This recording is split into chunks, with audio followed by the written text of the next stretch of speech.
معزز حاضرین، کافی دیر سے آپ حضرات نعت و منقبت سماعت فرما رہے تھے، مجھ سے بیشتر آپ نے کہنا مشق استاذ الاساتذہ سے ایک جامع مختصر تقریر سماعت فرمائی۔ اب تھوڑی دیر کے لیے آپ حضرات کی خدمت میں عایا ہوں۔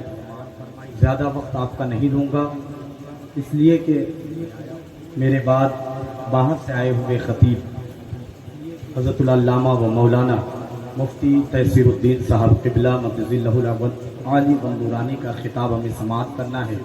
پھر اس کے بعد اولاد غوث اعظم اولاد علی سید قیام الدین اشرف صاحب قبلہ کو بھی ہمیں اور آپ کو سماعت کرنا ہے۔ لہذا بغیر کسی تمہید کے آئے ہم اور آپ ایک مرتبہ نہایت ہی ادب اور احترام کے ساتھ نبی و آل نبی کی مقدس بارگاہ میں درود و سلام کے نذران عقیدت پیش کریں۔ اللہم صلی علی سیدنا و مولانا محمد معدن الجود والکرم منبع الحلم والحکم والہ وبارک وسلم۔ میری قسمت سے الہی پائے یہ رنگے قبول، میری قسمت سے الہی پائے یہ رنگے قبول۔ پھول کچھ میں نے چنے ہیں، پھول کچھ میں نے چنے ہیں ان کے داماد کے لیے، پھول میں نے کچھ چنے ہیں ان کے داماد کے لیے۔ معزز حاضرین، خطبہ مسنونہ شریفہ کے بعد میں نے جس آیت کریمہ کی تلاوت کی ہے، اللہ رب العزت قرآن مجید میں ارشاد فرماتا ہے ان الذین آمنوا وعملوا الصالحات، بے شک وہ لوگ جو ایمان لائے، وہ عاملوا الصالحات اور جنہوں نے نیک عمل کیا، اللہ کی ذات و صفات پر ایمان لائے، اس کے نبی کی رسالت کا اقرار کیے، وہ عاملوا الصالحات، پھر اس کے بعد اللہ کے بتائے ہوئے احکامات پر عمل کیے۔ جن لوگوں نے اللہ پر ایمان لایا اور اللہ کے بتائے ہوئے راستے پر عمل کیا، ایسے لوگوں کے بارے میں قرآن کہتا ہے سَيَجْعَلُ لَهُمُ الرَّحْمَنُ وَدًّا، اب قریب اللہ اپنے ایسے بندوں کے لیے دنیا والوں کے دلوں میں اپنی محبت پیدا فرما دے گا، دنیا والوں کے دلوں میں ان کی محبت ڈال دے گا۔ آج 9 بجے سے لے کر اب تک آپ بیٹھے کیا سننے بیٹھے ہیں؟ شام کربلا کانفرنس سننے کے لیے بیٹھے ہیں۔ شام کربلا کانفرنس، کربلا میں کون تھے؟ کربلا میں ہمارے امام ہم سبوں کی جان تھے، اس امام کی یاد میں آپ بیٹھے ہیں نا؟ اس لیے تو نہیں بیٹھے کہ میں آیا ہوں یا غلام سرور بھائی آئے یا شاہی بھائی، نہیں، بلکہ امام حسین کا ذکر سننے آئے ہیں۔ بے شک میں کہتا ہوں آپ آئے نہیں ہو مسلمانوں، جس امام کا ذکر سن رہے ہو اس امام نے آپ کو بلایا ہے۔ تکبیر، نعرہ رسالت، شام کربلا کانفرنس امام نے، کیونکہ رب فرماتا ہے جو لوگ اللہ پر ایمان لاتے ہیں، اس کے بتائے ہوئے راستوں پر عمل کرتے ہیں، یعنی اللہ کے نیک بندے، اللہ کے محبوب بندے، جیسے کہ غوث اعظم کو دیکھ لیجئے، خواجہ غریب نواز کو دیکھ لیجئے، مخدوم سمنانی کو دیکھ لیجئے، محبوب الہی کو دیکھ لیجئے، اعلیٰ حضرت کو دیکھ لیجئے، اور جن کی یاد میں آپ آئے ہو اس امام کو دیکھ لیجئے۔ رب فرماتا ہے سَيَجْعَلُ لَهُمُ الرَّحْمَنُ وَدًّا، وہ قریب اپنے ایسے بندوں کے لیے جو ایمان لائے ہیں، نیک عمل کرتے ہیں، اس کے بتائے ہوئے راستوں پر عمل کرتے ہیں، اس کے بٹے ہوئے بندوں کو اس کے دین کی طرف دعوت دیتے ہیں۔ اللہ رب العزت ایسے لوگوں کی محبت دنیا والوں کی دلوں میں ڈال دے۔ اللہ رب العزت، نعرہ تکبیر۔ زور سے نعرہ رسالت، نعرہ رسالت، مسلک اعلیٰ حضرت فیضان اعلیٰ حضرت فیضان مخدوم اشرف. تو آپ آئے نہیں ہیں، بلکہ اللہ رب العزت نے اپنے ان محبوب بندوں کی محبت آپ کے دلوں میں ڈال دی ہے. وہی محبت ہے جس محبت نے آپ کو شام کربلا کو پریز سے یاد بنا دیا. اب آپ کہیں گے بے دوستوں بات ہو رہی ہے، تو میں عرض کر دوں صحیح بخاری و مسلم کی روایت میں اللہ کے نبی صلی اللہ تعالی علیہ وسلم ارشاد فرماتے ہیں کہ جب اللہ رب العزت اپنے کسی بندے سے محبت فرماتا ہے، اپنی بارگاہ میں اسے قربت عطا فرماتا ہے، اپنی بارگاہ سے اسے قریب فرماتا ہے، اسے اپنا دوست بناتا ہے، تو اللہ رب العزت جبرائیل سے فرماتا ہے جبرائیل سنو میں اپنے فلاں بندے سے محبت کرتا ہوں. جبرائیل جیسے سنتے رب نے فرمایا کہ رب کا یہ محبوب بندہ ہے، جبرائیل فوراً ان سے محبت کرنے لگتے ہیں، محبت کرنے لگتے ہیں. پھر فرشتوں میں جا کر اعلان کرتے ہیں کہ اے فرشتوں، تمہارے رب نے اپنے فلاں بندے کے لیے اپنی محبت کا اعلان فرمایا ہے. فرشتے عرض کرتے ہیں جبرائیل سے کہ اے میرے آقا آپ سید الملائکہ ہے، آپ کا کیا فرمان ہے؟ تو جبرائیل اپنے فرشتوں سے فرماتے ہیں کہ جب اللہ رب العزت نے اپنے فلاں بندے سے اپنی محبت کا اعلان فرمایا، مثلا غوث پاک سے محبت کا اعلان فرمایا، غریب نواز سے محبت کا اعلان فرمایا، محبوب الہی سے اپنی محبت کا اعلان فرمایا، مخدوم سمنانی سے اپنی محبت کا اعلان فرمایا، اعلیٰ حضرت سے اپنی محبت کا اعلان فرمایا، تو اے فرشتوں سنو، اپنے رب کے اس سنت پر طریقے پر عمل کرتے ہوئے میں بھی ان بندوں سے محبت کا اعلان کرتا ہوں، میں بھی اپنے رب کے ان بندوں سے محبت کا اعلان کرتا ہوں. بات یہی تک ختم نہیں ہو جاتی. بہت اچھا. اگر لفظوں کو تول دیا جائے، الفاظ کے گانٹھ باندھے جائے، تو اسی واقعہ کو بیان کرنے میں آدھا گھنٹہ لگ جائے گا. لیکن تفصیل میں نہیں جانا چاہتا ہوں، کچھ پیغام لے کر آپ کی خدمت میں حاضر آیا ہوں. اسی لیے میں نے کہا تھا پھول کچھ میں نے چنے ہیں، پھول کچھ میں نے چنے ہیں، اپنے لیے نہیں صاحب، ان کے دامہ کے لیے. پھول کچھ میں نے چنے ہیں ان کے دامہ کے لیے. بہرحال پھر جبرائیل کے اعلان پر سارے لوگ، سارے فرشتے اور فرشتوں کے اعلان پر دنیا کی تمام مخلوق اللہ کے ایسے نیک بندوں سے محبت کرتی ہے. لہذا پتہ چلا جمیع عقائد اہل سنت، یعنی اہل سنت کے جتنے بھی عقیدے ہیں ان سب کو درست کر لینے کے بعد ایک مسلمان پر ضروری ہے کہ وہ اللہ کے محبوب بندوں سے اپنی محبت کا اعلان ضروری ہے کہ وہ اللہ کے محبوب بندوں سے اپنی محبت کا اعلان کرے. کیوں؟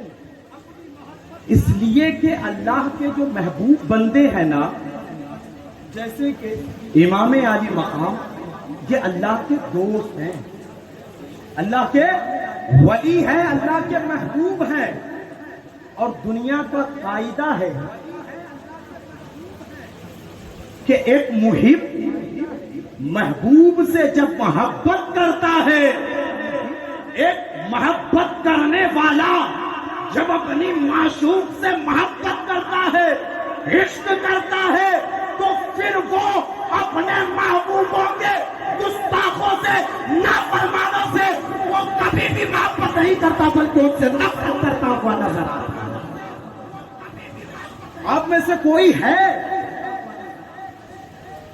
جسے اپنی بیوی سے محبت ہو؟ ہے نا؟ سبھی کوئی. بیوی کی سہیلی سے کبھی نفرت کرو گے یا کوئی کرتے ہو؟ اللہ کے نبی صلی اللہ تعالی علیہ وسلم سیدہ خدیجہ کے انتقال کے بعد عائشہ روایت فرماتی ہے جب کبھی ہمارے گھر ہدیہ یا تحفے کا گوشت آتا تو ہمارے نبی کی پہلی بیوی خدیجہ الکبریٰ ان کا انتقال ہو گیا ہے، پھر بھی اس کے بعد اپنی پہلی بیوی سے محبت کا اس طرح اظہار فرماتے ہیں کہ اللہ کے نبی خدیجہ کی سہیلیوں کو تلاشتے ہیں اور وہ ہدیہ والا گوشت ان کی سہیلیوں میں تقسیم کرواتے ہیں. پتہ چلا محبوب کے گستاخوں سے نافرمانوں سے محبت نہیں ہو سکتی، اگر ہے تو پھر محبت کامل نہیں ہو سکتی. اچھا آپ کہیں گے کہ مولانا آپ تو ایران فران کی باتیں کر رہے ہیں، ہم آپ کی باتیں سن رہے ہیں، بڑا لچھے دار گفتگو فرما رہے ہیں. میں کہتا ہوں آپ قرآن مجید پڑھتے ہیں؟ قرآن مجید پڑھتے کہ نہیں پڑھتے؟ قرآن میں ہے کیا؟ اللہ کی تسبیح، اللہ کی تحمید، اللہ کی بڑائی، اللہ کی کبریائی، یہی ساری چیزیں ہیں نا. میں علماء کی طرف رجوع کرنا چاہوں گا، قرآن میں یہی تو ہے. استاد الاساتذہ حضرت علامہ مولانا خلیل الرحمان صاحب قبلہ مقدس اللہ العلی والنورانی منبر نور پر تشریف رکھتے ہیں. میں پوچھتا ہوں ادب کے ساتھ کہ حضور قرآن جو پڑھا جاتا ہے اس میں ہے کیا؟ اللہ کی تسبیح ہے، اللہ کی بڑائی بیان کرنا ہے، اللہ سے اپنی محبت کا اعلان کرنا ہے. لیکن آپ نے جب قرآن کھولا پڑھنے کے لیے تو سب سے پہلے آپ کیا کرتے ہیں؟ امام صاحب قبلہ آپ کی توجہ کا طالب ہوں، سب سے پہلے امام صاحب قبلہ آپ کے بچوں کو یہ نہیں کہتے اللہ بڑا ہے، اللہ تعالیٰ سبحان ہے، اللہ تعالیٰ غفور ہے، اللہ تعالیٰ رحیم ہے، اللہ تعالیٰ رحمان ہے. امام صاحب کبھی آپ کے بچوں کو یہ نہیں فرماتے، یہ نہیں بتاتے، بلکہ امام صاحب کہتے ہیں بیٹا اللہ کو رحمان کہنا ہے، اللہ کو رحیم کہنا ہے، اللہ کی پاکی بیان کرنا ہے، اللہ کی تسبیح بیان کرنا ہے، اللہ کی تحمید بیان کرنا ہے، اللہ سے اپنی محبت کا اظہار و اعلان کرنا ہے. تو اس سے پہلے تم اللہ کے اس گستاخ، اللہ کے اس مردود، اللہ کے اس رجیم، اللہ کی بادشاہ سے دھکارا ہوا اس شیطان پر تم لعنت کرو اور کہو اعوذ باللہ من الشیطان الرجیم. نعرہ تکبیر، نعرہ رسالت، اصلاح معاشرہ والی گفتگو، نعرہ رسالت. تو اپنا زبان سے پتی پتی پھول پھول، پتی پتی پھول پھول. اعوذ باللہ من الشیطان الرجیم ترجمہ کیا ہے؟ میں اللہ کی پناہ مانگتا ہوں. کس سے؟ کسی عابد سے، زاہد سے نہیں. تھا پہلے عابد، تھا پہلے زاہد، لیکن اب کچھ شیطان مردود سے اللہ کی بارگاہ میں پناہ مانگتا ہوں. اس شیطان سے پتا چلا رب کو رحمان کہنا ہے، رب کو رحیم کہنا ہے تو بعد میں کرنا، اس سے پہلے اللہ کی بارگاہ، اس کے محبوب کی بارگاہ کا گستاخ شیطان پر لعنت بھیجو. پہلے لعنت بھیجو پھر اس کی بارگاہ میں تسبیح بیان کرو. محبت کا اعلان سے پہلے گستاخوں پر لعنت بھیجو، پھر میرا پاک قرآن پڑھنا، میری پاک کتاب پڑھنا، پھر میرا پاک قرآن. بہت اچھا. وَإِذَا قَرَأْتَ الْقُرْآنَ فَاسْتَعِذْ بِاللَّهِ مِنَ الشَّيْطَانِ الرَّجِيمِ. میرے بھائیوں تو میں یہ عرض کروں، کسی کو تکلیف ہو سکتی، کیا بیان کر رہے، کیا کہنا چاہتے ہیں؟ تو آپ امام حسین کی یاد میں آئے، امام حسین کی محفل میں بیٹھے. امام حسین کی محفل میں بیٹھنے والا کوئی شخص یزید کا نعرہ لگا سکتا ہے کیا؟ اور اگر لگا دے تو امام حسین کا محبوب ہو سکتا ہے کیا؟ ارے امام حسین کی محبت اسی وقت کامل ہوگی جب یزید لعین مردود فاسق و فاجر پر اللہ کی لعنت بھیج دی جائے. جب تک یزید پر لعنت نہ بھیجا جائے گا امام حسین کی محبت کامل نہیں ہو سکتی.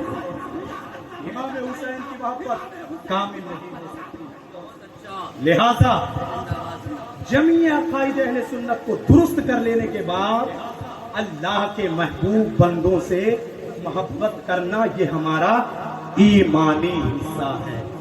اور اگر کسی کو یہ توفیق نہیں مل رہی ہے تو پھر سیجعل لهم الرحمن ودا کے تحت وہ بڑا کم نصیب ہے کہ اللہ رب العزت اعلان فرماتا ہے کہ میں اپنے محبوب بندوں کی محبت لوگوں کے دلوں میں ڈالتا ہوں. اگر ہم نہیں پاتے ہیں تو اس کا کیا مطلب کہ اس بارگاہ سے محبت ڈالی نہیں گئی ہے. کیوں نہیں ڈالی گئی؟ کیوں نہیں ڈالی گئی؟ کیوں نہیں ڈالی گئی؟ آپ کے پاس ایک برتن ہے اور اس میں تھوڑے نجاست بھی ہے اور امام صاحب وہ دودھ تقسیم فرما رہے ہیں جس دودھ کی بڑی فضیلت حدیث میں آئی ہے. آپ جب آئیں گے برتن لے کر تو امام صاحب کو مسئلہ معلوم ہے کہ اگر اس برتن میں دودھ رکھا جائے جس میں 2 قطرہ شراب ہے یا کوئی ناپاک چیز ہے تو پھر دودھ ناپاک ہو جائے گا. ٹھیک اسی طرح سے جس کے دل میں وہ جذبہ نہیں ہے، وہ عقیدت نہیں ہے، وہ محبت نہیں ہے، اللہ رب العزت اس کے دلوں کو میں نہیں اپنے محبوب بندوں کی محبت سے خالی فرما دے. نعرہ تکبیر، نعرہ رسالت، مسلکی اعلیٰ اور اسی لیے سرکار مخدوم سنان، نعرہ تکبیر، نعرہ رسالت. دوستو اس وقت آپ دیکھ رہے ہیں تاجدار فصاحت و بلاغت ناشری مسلک اعلیٰ حضرت نازش فکر و قلم ممتاز الخطبہ حضرت علامہ مولانا مفتی تحصیل الدین صاحب قبلہ صدر المدرسین و شیخ الحدیث مدرسہ مجیدیہ بنارس اتر پردیش سے الحمدللہ حضرت کی آمد ہو گئی ہے. حضرت کی اصلاحی اور اچھی معلوماتی تاریخی علمی گفتگو ہم اور آپ سماعت کریں گے انشاءاللہ. بیٹھے آپ سب بیٹھے ماشاءاللہ.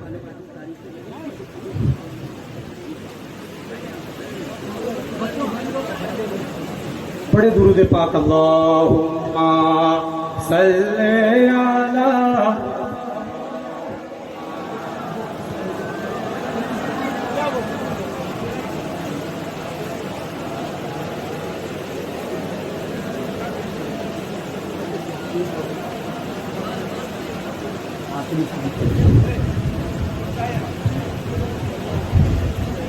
علی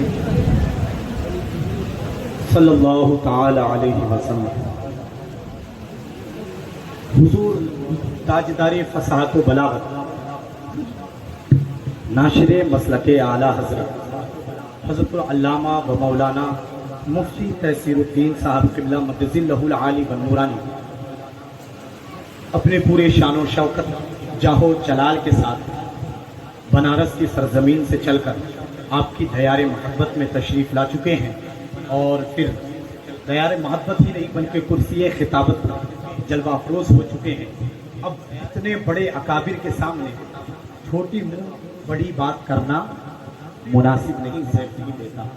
دوسری جگہ جاتا ہوں تو الحمدللہ بھرپور بول کر آتا ہوں، پر آپ کے یہاں بولنا بڑا مشکل امر ہے چونکہ سب پہچانتے نا ایک دوسرے کو. نئے لوگوں کے سامنے بولنا آسان ہے لیکن پرانے لوگوں کے سامنے جنہیں بچپن سے پہچانتے ہو جانتے ہو بولنا بڑا مشکل امر ہے.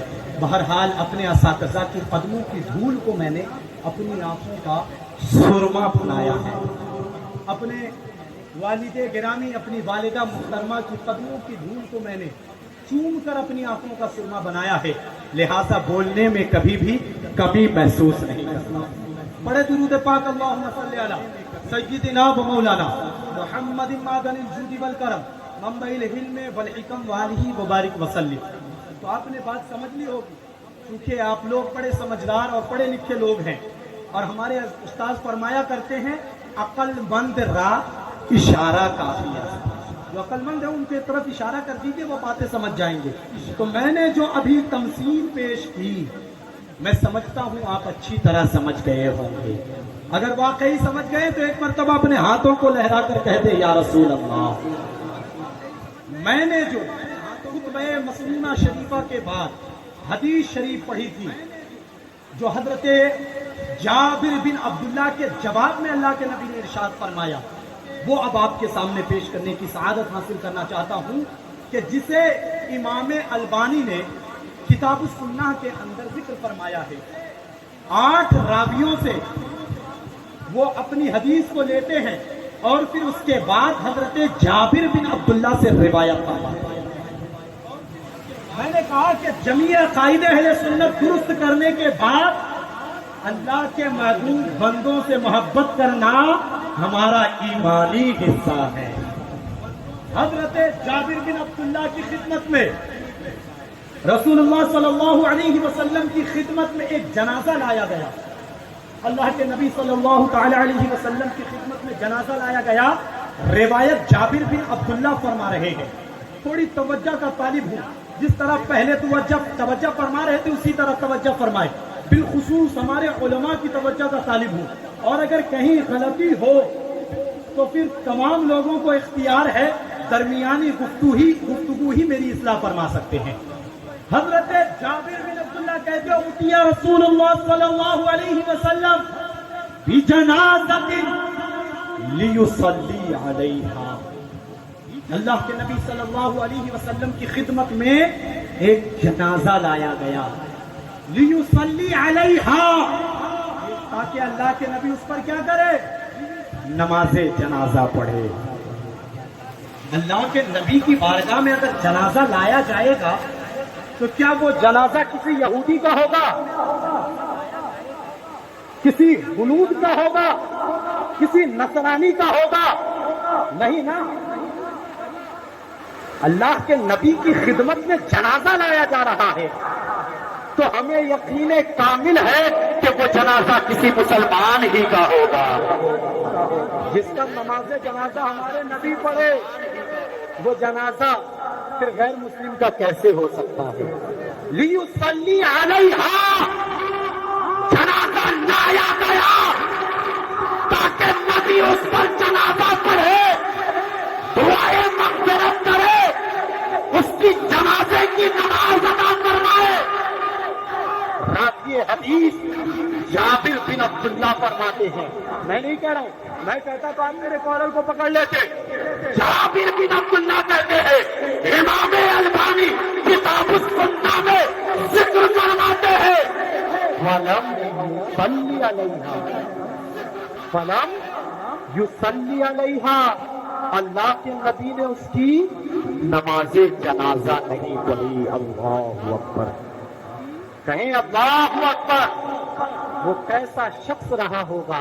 نماز جنازہ نبی کی خدمت میں پیش کیا گیا، فلم یصلی علیہا، اور اللہ کے نبی اس پر نماز نہیں ادا فرمائی. ادب کے ساتھ دست بستہ تمام صحابہ کھڑے ہوتے ہیں.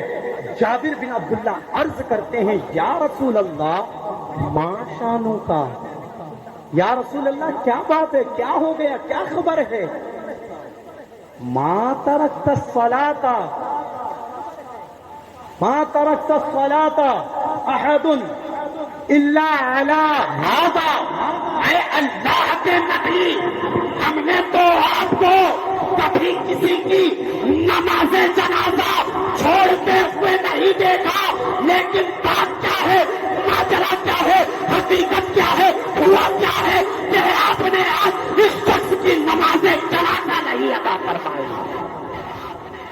ما ترکت الصلاۃ احد الا علی ھذا، کبھی کسی کی نماز جنازہ نہیں چھوڑی، لیکن اس کی نماز جنازہ آپ نے ادا نہیں فرمائی. اللہ کے نبی جو جواب ارشاد فرما رہے ہیں دیکھیے، اس سے حضرت جابر بن عبداللہ کی جو یہ قول ہے ما ترکت الصلاۃ، اس کی تائید ہو رہی ہے، جس سے پتہ چل رہا ہے کہ اللہ اللہ کے نبی نے صرف اسی کی نماز جنازہ نہیں پڑھی، اور اس کے علاوہ جتنے بھی مسلمان تھے اور نبی کے زمانے میں تھے، اللہ کے نبی نے سبوں کی نماز جنازہ پڑھی ہے۔ اللہ کے نبی ارشاد فرماتے ہیں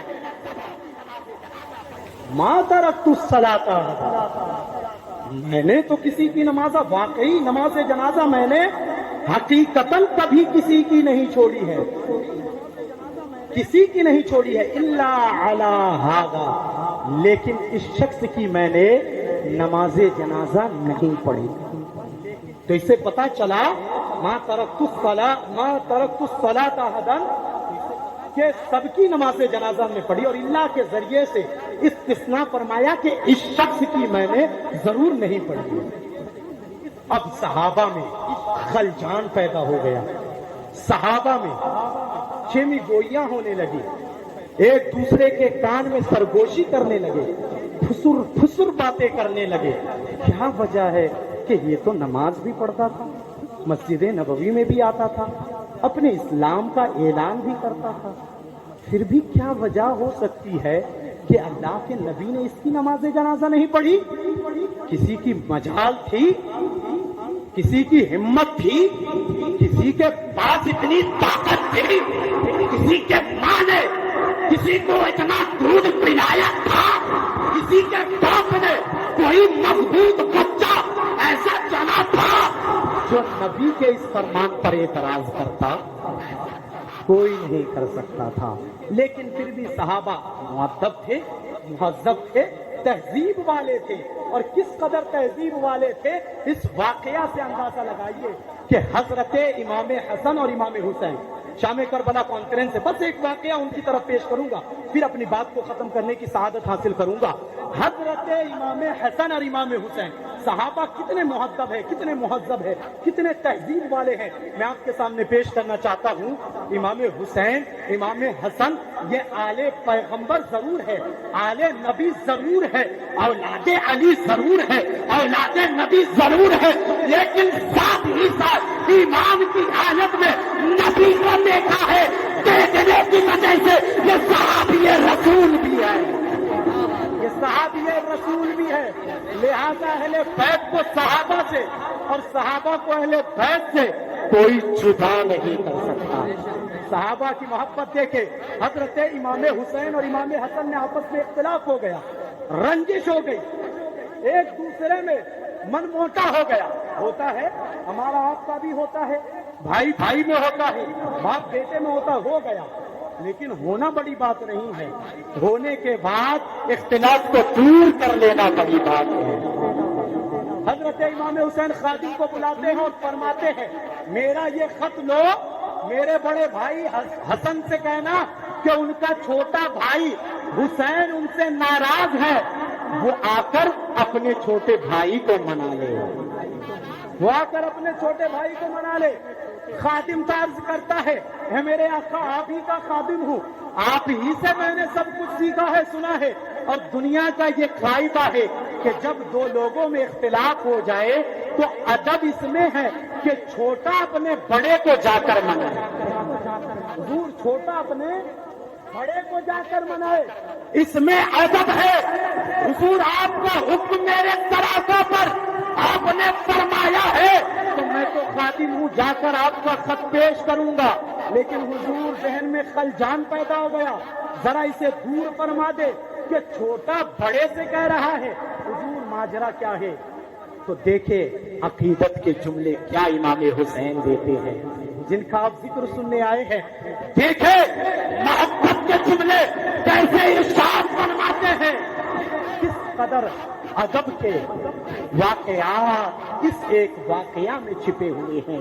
امام حسین فرماتے ہیں تو میرے خادم جب تم نے پوچھ ہی لیا ہے تو سنو، میں نے اپنے نانا کو فرماتے ہوئے سنا ہے، میں نے اپنے نانا کو فرماتے ہوئے سنا ہے کہ جب کوئی تو مسلمان آپس میں اختلاف کرے، رنجش ہو جائے، من موٹا ہو جائے، رنجش ہو جائے، جو پہلے اپنے بھائی سے